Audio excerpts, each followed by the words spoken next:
Bon ben c'est parti pour le rituel ayahuasca. C'est en pleine forêt. C'est extrêmement lourd. On marche, je sais même pas où il faut marcher. J'ai perdu Nadia déjà. Tout droit. C'est où tout droit? Ah c'est là-bas, je vois déjà. C'est vraiment, tu rentres dans une jungle et tu roules. Et là on y arrive quoi. J'espère que ce sera un moment important et porteur pour moi. Voilà.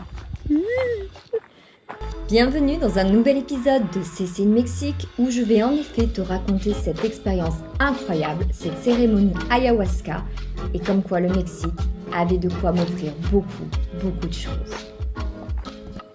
Bien, lendemain du rituel, il est 11h ici. Moi je repars, tout le monde reste. C'est un peu galère de repartir parce que il y en a qui restent sur place, il y en a qui repartent en voiture, mais ils attendent. Et moi j'ai une folle envie de repartir vite. Déjà parce qu'il y a quelqu'un qui m'attend à 13h. Mais aussi parce que je me sens pas de rester, je suis épuisée. J'ai quasiment pas dormi. Et des fois où j'aurais pu dormir. Nadia, elle ronflait à côté. Et je suis hyper sensible au bruit, alors forcément encore là, en plus décuplé avec l'ayahuasca, c'est compliqué. C'était un moment intense, très intense. Et le pire,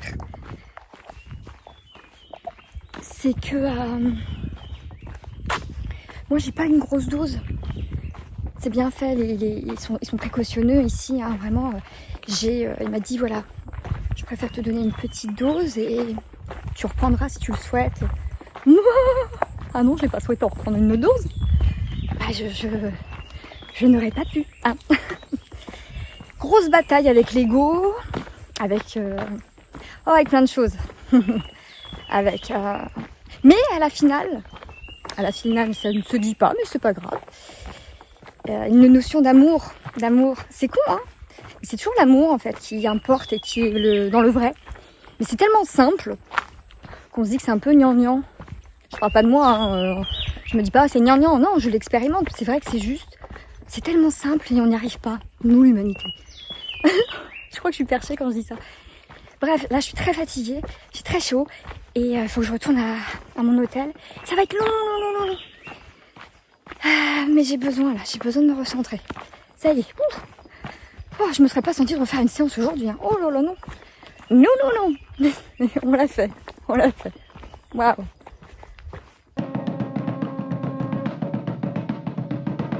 Et maintenant, laissez-moi vous raconter ce que j'ai vécu de manière plus calme et plus posée. Je me suis posée.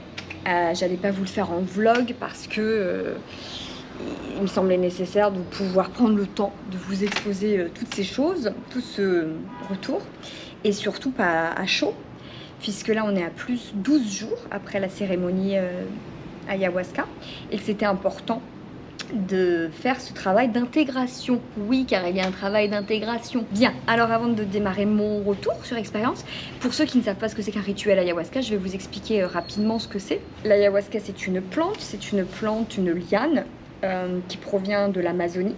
On en entend de plus en plus parler, mais ça vient principalement, si je ne dis pas de bêtises, du Pérou. Et au Mexique, ça se pratique aussi beaucoup. Donc, clairement, c'est un psychédélique, mais qui semblerait avoir des vertus assez incroyables, même si ce n'est pas de tout repos. Vous allez comprendre pourquoi je vous dis ça.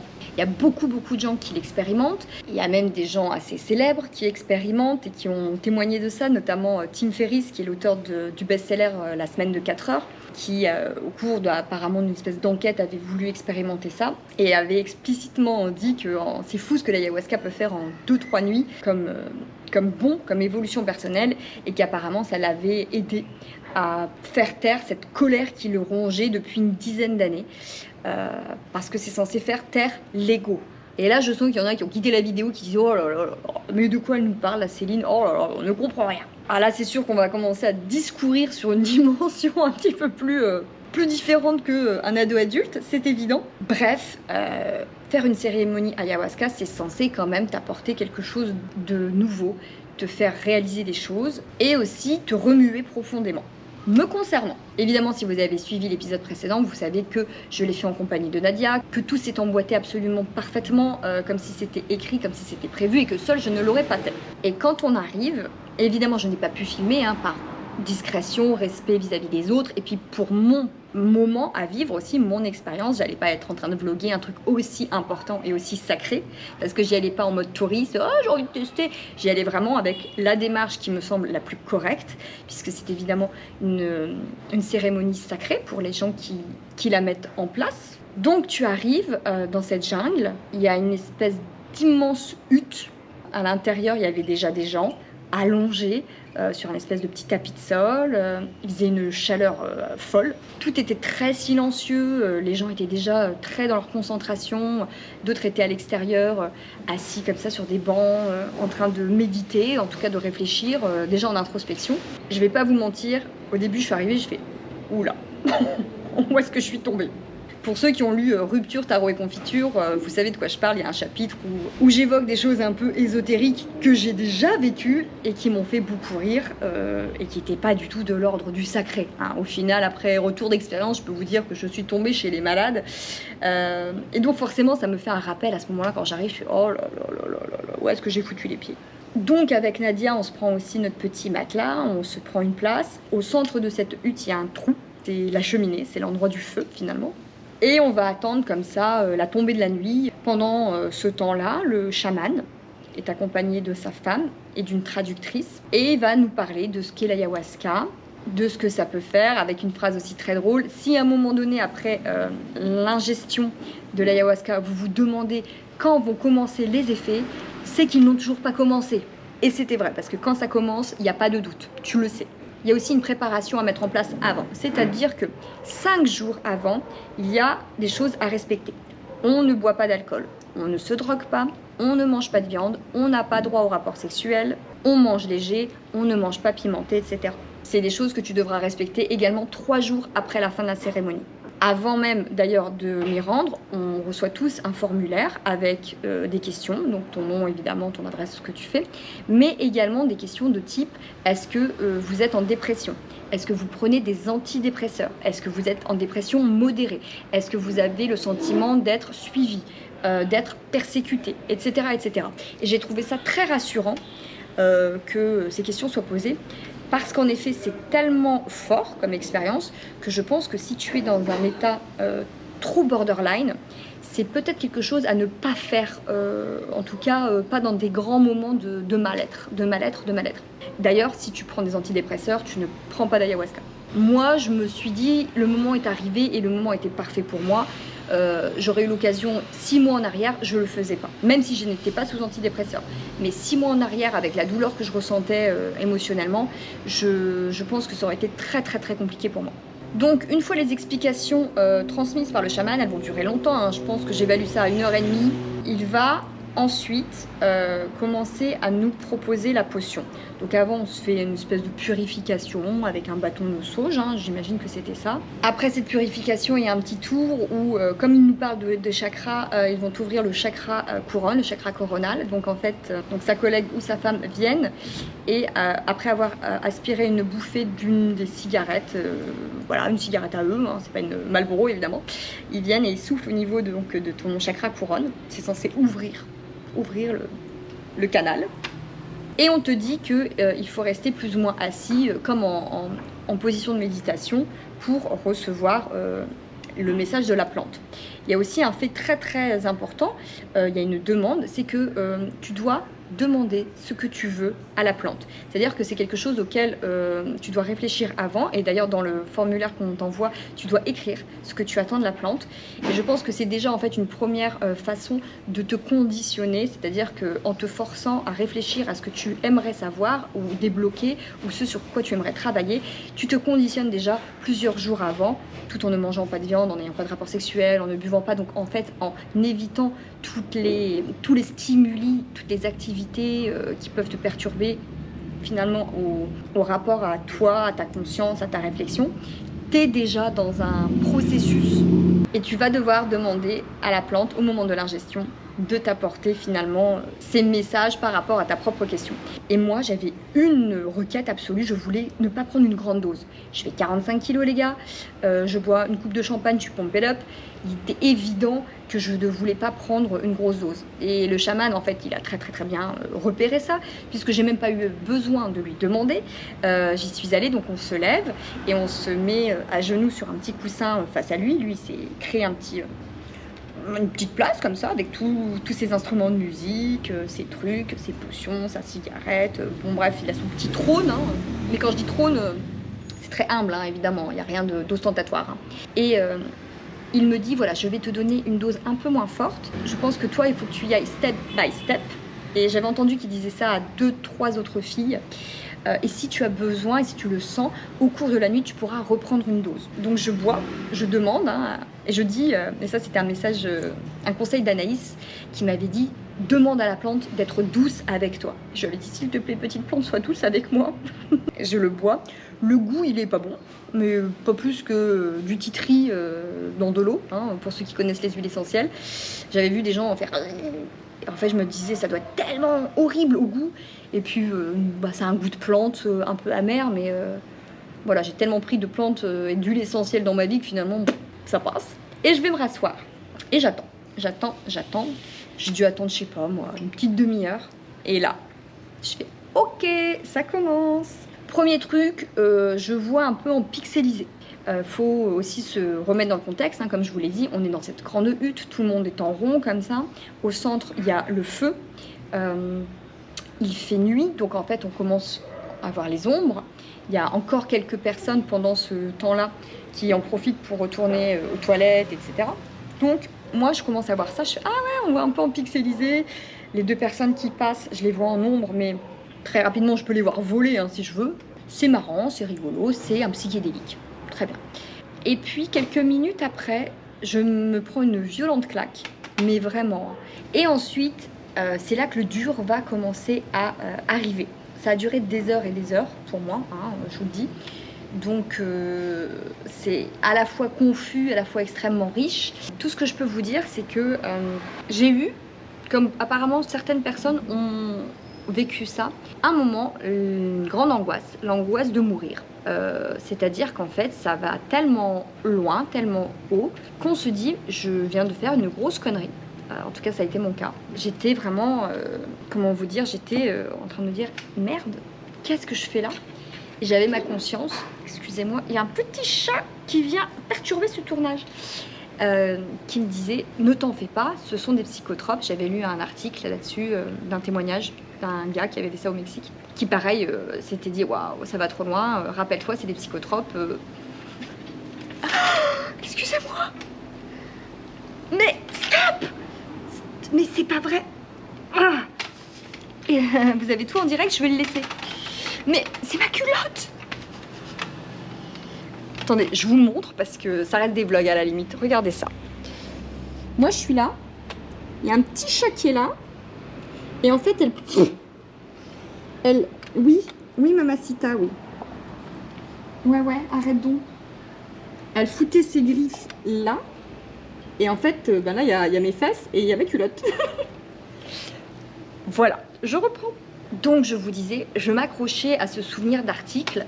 Ce sont des psychotropes et comme n'importe quel psychotrope, à un moment les effets diminuent. Et en même temps, en fait, il y a une espèce de combat entre est-ce que je m'accroche ou est-ce que je suis dans le faux ou est-ce que en fait j'essaie désespérément de penser à ça pour m'en sortir et en même temps qu'est-ce qui me dit que je suis lucide. Enfin, vous imaginez bien une espèce de combat entre trop de pensées, entre est-ce que c'est mon ego, est-ce que c'est ma lucidité, est-ce que c'est ma conscience, est-ce que je suis dans le bon. J'avais des angoisses, je me dis ça se trouve, qui me dit que je vais survivre, je fais 45 kilos, je suis toute queuse. Je vais crever là au milieu d'une hutte avec des gens que je connais pas, hein, par 45 degrés. Et on m'avait dit aussi en fait, il faut essayer de dépasser ce sentiment de mort pour accéder au plus grand. Je vais pas vous mentir, je vois pas comment j'aurais pu atteindre ça. Parce que déjà, ce que j'ai expérimenté était pas facile. Il faut savoir aussi que pendant ce temps-là, le chaman chante. chante, joue. Il nous avait dit que qu'importe la non-compréhension du langage, il chanterait de toute façon en plusieurs langues, dont du maya, dont de l'espagnol, dont plein de dialectes. C'est la vibration, l'intensité, mais pas le sens des paroles qui comptent. Et évidemment, ça t'induit sur tes divagations et tes hallucinations finalement. Et par rapport à la question que j'avais posée, que je garderai personnelle, les choses ont très très bien fonctionné, tout a été très bien dirigé, mais avec aussi beaucoup de révélations. J'ai expérimenté des choses très dures, j'ai expérimenté la douleur physique, la sensation de brûlure, mais vraiment de brûlure, je brûlais. Je me touchais même des fois les lèvres, je sentais que ça brûlait. Et en fait, c'était une douleur absolument abominable. Et je traduisais ça comme le fait de ressentir la douleur et la souffrance de ceux qui ne peuvent pas s'exprimer. Et dedans comprenait, en tout cas c'était mon interprétation, la nature, les plantes, les animaux, et de ceux qui sont toujours en souffrance sans pouvoir le verbaliser. Et je ressentais toute cette souffrance. Et c'était absolument abominable parce que moi, je l'ai expérimenté peut-être l'espace de quelques instants, qui me semblait une éternité, évidemment. Et en fait, je réalisais qu'on me faisait vivre ça, alors que certains êtres, certaines consciences souffrent comme ça en continu, sans pouvoir le verbaliser et que ça s'arrête. Vous imaginez que c'était pas une partie de plaisir à ressentir. En bonne hypersensible et sensitive, pour ceux qui sont au courant de ça, de ma particularité, j'avais des sons qui m'étaient insupportables, absolument insupportables. C'était de la dissonance, mais c'est pas juste désagréable, c'était douloureux physiquement. J'ai vu des choses très très dures, très violentes. J'ai discerné des choses dans les plaisirs et en miroir avec l'amour inconditionnel. C'est-à-dire que pour essayer d'être un peu clair et pas vous perdre, disons que j'ai ressenti deux boules de sensations. Une qui était purement du plaisir physique, lié un peu à l'ego, lié un peu aux tentations, et dans laquelle tu plonges comme ça de manière très voluptueuse et que c'est merveilleux. Et tu réalises que c'est pas la vraie lumière. Parce que dans un autre registre, on me faisait ressentir la boule d'amour inconditionnel. Et ça n'a pas la même sensation, ce n'est pas le même ressenti et ce ne se situe pas au même endroit. Autant la boule d'amour se situait au niveau du plexus à peu près, autant évidemment le ressenti plus charnel se ressentait dans le bas du ventre. Et il y a eu beaucoup de combats avec mon ego, de manière très très transparente, notamment aussi avec mon rapport à l'image, le fait d'exposer des choses comme ça, même quand on a l'impression qu'on fait des choses bien, finalement on les expose. Est-ce qu'il n'y a pas une problématique aussi, en tout cas un questionnement à se poser sur le fait d'avoir besoin d'avoir l'aval des spectateurs, du public, quand on fait quelque chose de bien. Et j'essaie toujours en fait de poser des questions, de dire oui mais quand j'ai un geste sincère envers quelqu'un, la démarche initiale, elle est sincère. Et à chaque fois, mon ego disait oui, est-ce que c'est pas une manière pour toi de te justifier, de te persuader que malgré tout, t'es sincère, mais que quand même, il faut en parler, le montrer à la caméra, etc., etc. C'était toujours un combat. Jusqu'au moment où j'ai dit oui, mais à un moment donné, si rien n'est réel, si tout n'est que ego, à quoi on s'accroche? Parce qu'en attendant, on est quand même des individus qui expérimentons la matière, tu vois. Et la réponse, elle était toute conne, encore une fois, c'était l'amour. L'amour inconditionnel, l'amour juste bienveillant. Et il y avait une phrase toute bête, en tout cas une réflexion toute bête, c'était que c'est tellement simple que c'en est simpliste, c'est tellement simple que c'en est enfantin et que c'est difficilement accessible au final. Qu'en réalité, l'être humain a beaucoup de mal à y accéder.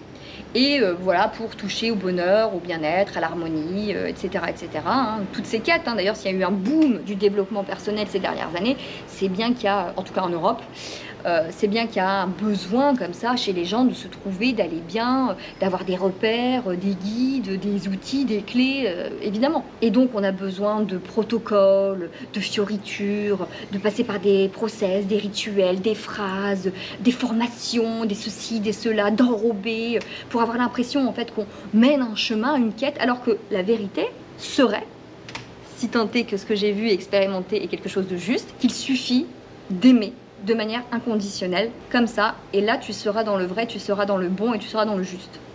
Eh ben c'est peut-être trop simple pour nous. Voilà. Et au cours de cette expérience, j'ai évidemment encore vécu des choses. Il y a des choses dans lesquelles on m'emmenait, je disais là non, je suis pas prête. Peut-être que c'est quelque chose que j'ai à dépasser, mais là en l'état tout de suite, je ne suis pas prête, donc non, non.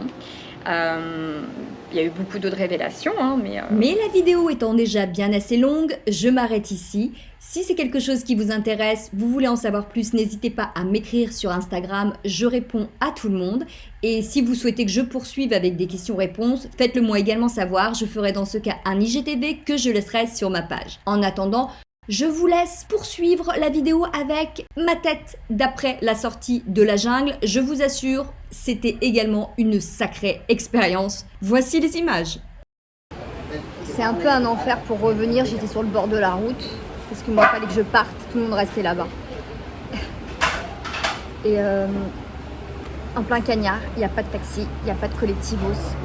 J'ai demandé à un mec, j'ai dit si je te paye, tu peux m'aider? Il me dit non, j'attends des amis. Mais là, il y a un bar, j'ai hurlé là. Ouvrez-moi, ouvrez-moi, j'en peux plus. Juste pour me poser, je sais même pas où je suis là, mais je suis...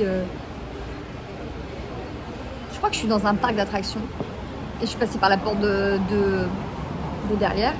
Donc du coca, j'ai pris du coca avec mon doigt toujours des restes de Paris d'une porte dans laquelle mon doigt s'est coincé. Juste pour boire et pour essayer de trouver un taxi. A priori, on m'a trouvé un taxi, mais entre deux, ma bienfaitrice Coralie m'a envoyé un WhatsApp. Et elle m'a dit, mais on vient te chercher, nous, si tu veux. Donc je crois que j'ai un taxi qui arrive, pour rien, mais je vais le payer quand même, s'il se déplace avant que je parte. Parce que sinon, c'est pas correct.